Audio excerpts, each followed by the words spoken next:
بسم اللہ الرحمن الرحیم۔ السلام علیکم ورحمۃ اللہ وبرکاتہ۔ محترم بزرگوں، دوستوں، بھائیوں، عزیز و اقارب، اپنے پرائے، ایک بار پھر آپ کی خدمت میں حاضر ہوئے ہیں دنیا اور دین نام کے اس خاص پروگرام کو آگے بڑھاتے ہوئے۔ پچھلے ایپیسوڈ میں آپ سے بات ہوئی تھی کہ نماز سے متعلق یہ موضوع چل رہا ہے۔ ایک تو میں نے مفتی صاحب کے ساتھ نماز کے موضوع پہ آپ سے گفتگو کی۔ مفتی صاحب نے بہت ساری ایسی باتیں بتائیں جو ہمارے لیے روزمرہ کی زندگی کے لیے بہت ہمارے فائدے کی ہیں۔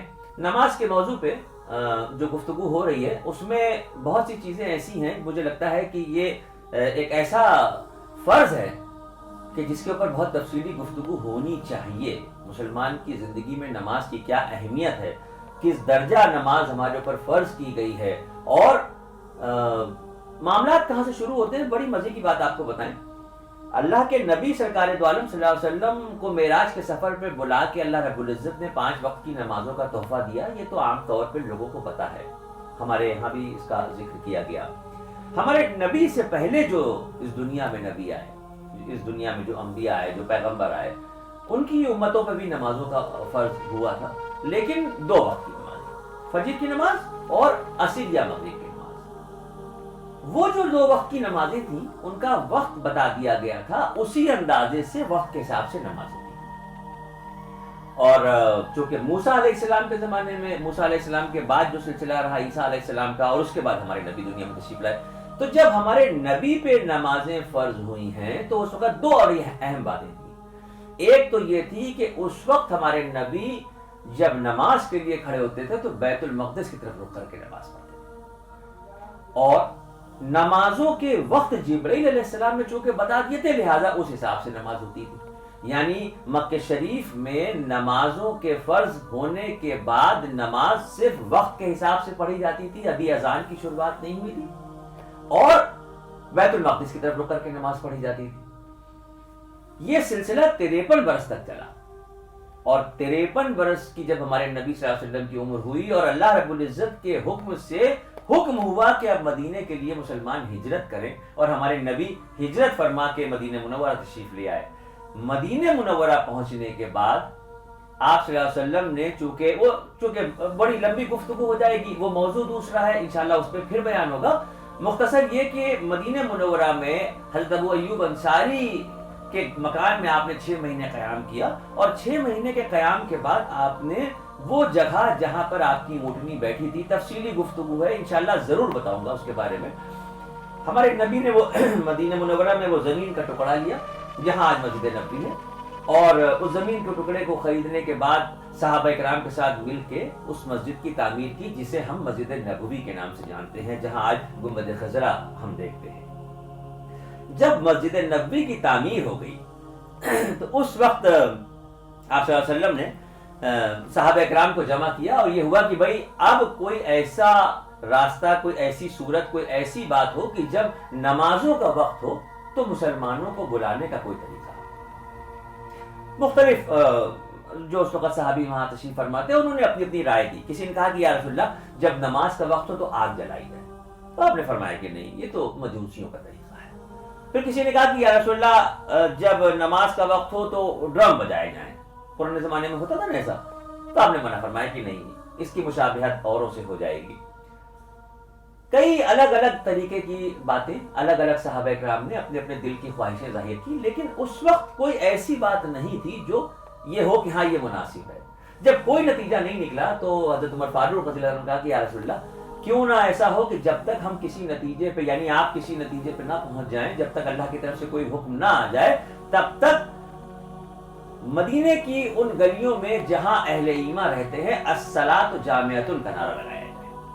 آپ صلی اللہ علیہ وسلم نے اس خیال کو پسند فرمایا، اور اس میٹنگ کے بعد سے جو نمازوں کا وقت ہوتا تو الصلاۃ جامعۃ کا نعرہ مدینے کی سڑکوں پہ لگایا جاتا، اور مسلمان یہ سمجھ لیتے کہ ہاں نماز کا وقت ہو رہا ہے، وہ مسجد کی طرف آ جاتے۔ میرے خیال سے شاید تاریخ سے پتہ چلتا ہے کہ 2 دن گزرے تھے، فجر کی نماز سے کچھ پہلے کا وقت تھا۔ حضرت عبداللہ ابن زید انصاری اور حضرت عمر فاروق رضی اللہ عنہ، یہ دونوں اپنے اپنے گھروں سے تیز قدموں سے مسجد نبوی کی طرف چلے۔ مسجد نبوی جب پہنچے تو پہلے عبداللہ ابن زید انصاری اور پیچھے سے حضرت عمر فاروق داخل ہوئے. ہمارے نبی تشریف فرماتے وہاں پہ. عبداللہ ابن زید انصاری نے اللہ کے نبی سے کہا کہ یا رسول اللہ میں نے بڑا عجیب سا آج ایک خواب دیکھا. میں کچھ سویا کچھ جاگا سا تھا کہ عجیب سا خواب میں نے دیکھا. میں نے خواب دیکھا کہ ایک شخص ناقوس بیچ رہا ہے. تو میں نے اس سے پوچھا کہ کیا تم یہ بیچ رہے ہو؟ اس نے کہا میں بیچ رہا ہوں. تو میں نے کہا ایک میرے ہاتھ بیچ دو. اس نے پوچھا کہ تم کیوں خریدنا چاہتے ہو؟ تو عبداللہ ابن زید انصاری نے کہا کہ ہم اس کو بجا کے مسلمانوں کو نماز کے لیے بلانا چاہتے ہیں. تو وہ ناقوس بیچنے والے نے کہا کہ تم یہ نہ خریدو، میں تم کو اس سے بہتر ایک طریقہ بتاتا ہوں. اور اس ناقوس بیچنے والے نے پورے کلمات اذان سنا دیے جو آج ہمارے کانوں میں آتے ہیں نا، اللہ اکبر اللہ اکبر. پورے اذان کے جو کلمات تھے، جو لفظ تھے، وہ اس ناقوس بیچنے والے نے سنا دیے. یہ موقع تھا کہ حضرت عمر فاروق نے ایک قدم آگے بڑھ کے کہا کہ یا رسول اللہ بلا مبالغہ یہی خواب میں نے بھی دیکھا. اور اس واقعے کے دوسرے دن جبرائیل علیہ السلام اللہ رب العزت کی بارگاہ سے اذان کے یہ کلمات لے کے آئے اور اللہ کے نبی کو یہ بتایا جبرائیل علیہ السلام نے کہ اذان کی یہ کلمات ہیں، اب اس طرح سے نماز سے پہلے اذان دی جائے گی. آپ صلی اللہ علیہ وسلم نے عبداللہ ابن زید انصاری سے کہا کہ بھائی بلال اونچی آواز والے ہیں، ذرا تیز آواز ہے ان کو کلمات اذان سکھاؤ. اور حضرت عبداللہ ابن زید انصاری نے وہ اذان کے کلمات حضرت بلال کو یاد کرائے. اور پھر چشم فلک نے وہ نظارہ دیکھا کہ نبی کریم سرکار دو عالم صلی اللہ علیہ وسلم کے حکم پہ مؤذن بارگاہ نبوی حضرت بلال مسجد نبوی کی دیوار پہ کھڑے ہو کہ اللہ اکبر کی صدا بلند ہے. تاریخ میں پہلی بار مدینے کی فضاؤں میں اللہ اکبر کی صدا گونج رہی. اور یہاں سے نماز کے لیے آنے کو، نماز کا وقت ہونے پہ، نماز کے لیے بلاوے پہ اذان کی شروعات ہوئی. اذان کی شروعات اس طرح سے تو ہو گئی. آپ صلی اللہ علیہ وسلم نے فرمایا کہ اس لمحے سے لے کے قیامت تک جب تک دنیا کے کسی خطے پہ نماز ہوتی رہے گی اور نماز سے پہلے اذان دی جائے گی، اس وقت تک کے جو اذان دینے والے ہوں گے جن کو ہم مؤذن کہتے ہیں، آپ نے فرمایا کہ جو لوگ دنیا میں کہیں نہ کہیں اذان دے رہے ہیں، ان مؤذنوں کی گردنیں حشر کے میدان میں اٹھی ہوئی ہوں. ان اذان دینے والوں کے چہرے چمک رہے ہیں. یہ دور سے پہچان لیے جائیں گے کہ لوگ کہیں گے ارے یہ تو وہ لوگ آ رہے ہیں جو دنیا میں اذان دیتے تھے. عام طور پہ آپ غور کر کے دیکھیے تو جو مسجدوں میں مؤذن ہیں جن کو بڑی مختصر سی تنخواہ مہینے کی دی جاتی ہے، جا نمازوں کو اٹھا کے لپیٹ کے رکھنا، دریوں کو سمیٹ کے رکھنا، مسجد کی صفائی کرنا، تمام مسجد کے چھوٹے بڑے کام کی ذمہ داری بھی مؤذن پہ ہی ہوتی ہے. اور ذرا سی بھی ان سے کوئی لاپرواہی یا کمی ہو جائے تو متولی صاحب کی ڈانٹ پڑتی ہے کہ بھائی اگلے مہینے سے آپ کو ہٹا دیا جائے گا. سوچ کے دیکھیے کہ اس آدمی کا کیا مقام ہے. سوچ کے دیکھیے کہ جو اذان دے رہا ہے اس دنیا میں، حشر کے میدان میں اس کی گردن اٹھی ہوئی ہوگی، چہرے چمک رہے ہوں گے. یہ ہمارے نبی نے ارشاد فرمایا، میں نہیں کہہ رہا ہوں. اب یہاں پر ایک اور راستہ کھلا، ایک اور پہلو سامنے آیا. ہم اس دور کے جو مسلمان ہیں وہ ہر چیز میں اتنے بے پرواہ ہو چکے ہیں کہ ہم دین کی باتوں کو سننے کے بعد کچھ لمحوں کے بعد اس کو دل سے نکال دیتے ہیں. لیکن اس وقت جو صحابی تھے ان کے دل میں یہ خلش پیدا ہوتی تھی، وہ اچھائی میں حسکا کر لیتے تھے، ہم برائی میں سے حسکا کرتے ہیں. اس نے فلاں نے یہ کام کیا میں بھی کروں گا، وہ لوگ اچھائی کے بارے میں سوچتے تھے. جب اس وقت صحابہ کرام نے اللہ کے نبی کی زبان مبارک سے یہ سنا کہ اذان دینے والوں کا کیا بلند مقام اور کیا مرتبہ ہوگا، تو چند صحابی ہاتھ جوڑ کے عرض کرتے ہیں کہ یا رسول اللہ یہ تو ہمارے ساتھ حق تلفی ہو گئی. بلال کی قسمت میں اتنی بڑی سعادت آئی اور ہم اس سے محروم ہو گئے. بلال اذان دیں گے اور ہم لوگ اس سے محروم ہو گئے. یہ امت کے لیے ایک بہانہ تھا. غور سے سنیے گا، ہمارے نبی سرکار دو عالم صلی اللہ علیہ وسلم نے ارشاد فرمایا کہ سنو، جب مؤذن اذان دے رہا ہو، جب اس کے زبان سے اذان کے کلمات نکل رہے ہوں، اگر مؤذن کی زبان سے شروع میں نکلا اللہ اکبر اللہ اکبر، تو سننے والے اس کو دہرا دیں اللہ اکبر اللہ، اشہد ان لا الہ الا اللہ، اشہد ان محمد رسول اللہ. جیسے اذان دی جاتی ہے تو ظاہر سی بات ہے کہ اذان ایک سانس میں تو کوئی نہیں دیتا، ٹھہر ٹھہر کے دیا جاتا ہے. تو وہ جو اذان کے جملے مؤذن کی زبان سے نکلتے ہیں، وہ جملے مؤذن کی زبان سے پورے ہوتے ہی سننے والے اگر اس کو دوہرا دیں گے تو وہ بھی اسی اذان دینے کے ثواب کے حقدار ہیں۔ اذان مؤذن دے رہا ہے، حقدار گھر بیٹھے ہم ہو رہے ہیں۔ کیا ہو رہا ہے؟ صرف یہ ہو رہا ہے کہ ان اذان کے کلمات کو ہم دوہرا رہے ہیں۔ بڑے سنہرے موقع ہیں یہ گزری ہوئی زندگی میں، جانے اور انجانے میں نہ جانے کتنے گناہ ہم لوگوں نے کیے ہیں۔ رات کے اندھیروں میں بھی گناہ کیے ہیں، دن کے اجالوں میں بھی گناہ کیے ہیں، اللہ کی بغاوت کر کے بھی گناہ کیے ہیں۔ اللہ معاف کر دے، اللہ معاف کر دے، اللہ معاف کر دے۔ اب جب یہ دین کی باتیں پتہ چل رہی ہیں، اب جب یہ سنہرے موقع سامنے آ رہے ہیں جن سے ہم اپنے رب کو منا لیں، دنیا سے جانے سے پہلے، آنکھ بند ہونے سے پہلے کم سے کم اگر اپنے رب کو منا کے اس سے اپنے گناہوں کی معافی کر لیں تو قبر کی منزل بھی آسان ہو جائے گی، آخرت کی منزل بھی آسان ہو جائے گی۔ یوں اذانوں کا سلسلہ شروع ہوا۔ اب مدینہ منورہ میں مسجد نبوی میں جو نماز ہوتی تھی اس کے لیے اذان ہوتی تھی، اور اذان کے الفاظ سننے کے بعد مسلمان آتے تھے۔ اب دیکھیے ایک بڑی پیاری بات بتائیں، یہ جو بار بار کہا جاتا ہے کہ اللہ رب العزت نے نبی کریم سرکار دو عالم صلی اللہ علیہ وسلم کو اپنا محبوب کہا، کس درجہ میرا پروردگار اپنے محبوب سے محبت کرتا تھا، کرتا ہے اور کرتا رہے گا انشاءاللہ، کہ جس کا ایک چھوٹا سا نمونہ دیکھنے کو ملتا۔ اذان کے کلمات، چونکہ اذان نماز کے لیے بلانے کے لیے دی جا رہی ہے، اذان اس لیے دی جا رہی ہے کہ لوگ اب سمجھ لیں کہ ہاں نماز کا وقت ہو گیا ہے اور ان کو نماز پڑھنی ہے۔ اتنی باعظمت جو کلمات ہیں، ان میں تھوڑا سا اضافہ کیسے ہوا؟ جس دن سے اذان کی شروعات ہوئی، جس دن سے حضرت بلال مسجد نبوی کی دیوار پہ کھڑے ہو کے 5 وقت اذان دینے لگے، اس دن سے روز کا معمول یہ بنا کہ فجر کی اذان جب حضرت بلال دیتے تھے تو فجر کی اذان دینے کے بعد دیوار مسجد نبوی سے نیچے اتر کے مسجد نبوی کے دروازے سے باہر نکل کے برابر میں ایک دیوار کا ملا ہوا تو اللہ کے نبی کا حجرہ تھا، آپ صلی اللہ علیہ وسلم کے حجرے مبارک کے باہر آ کے کھڑے ہو جاتے تھے۔ چند لمحے گزرتے ہوں گے کہ ہمارے آقا نبی کریم سرکار دو عالم صلی اللہ علیہ وسلم مسجد نبوی میں نماز کے ارادے سے اپنے حجرے سے باہر تشریف لاتے، اور جب اپنے حجرے سے باہر تشریف لاتے تو آپ صلی اللہ علیہ وسلم کے پیچھے پیچھے حضرت بلال مسجد نبوی میں آتے، یوں فجر کی نماز ہوتی۔ 8 دن، غالباً 7 یا 8 دن کا وقت ہے، اس طرح سے گزرا، اس ترتیب سے گزرا کہ روز کا یہ معمول ہوا۔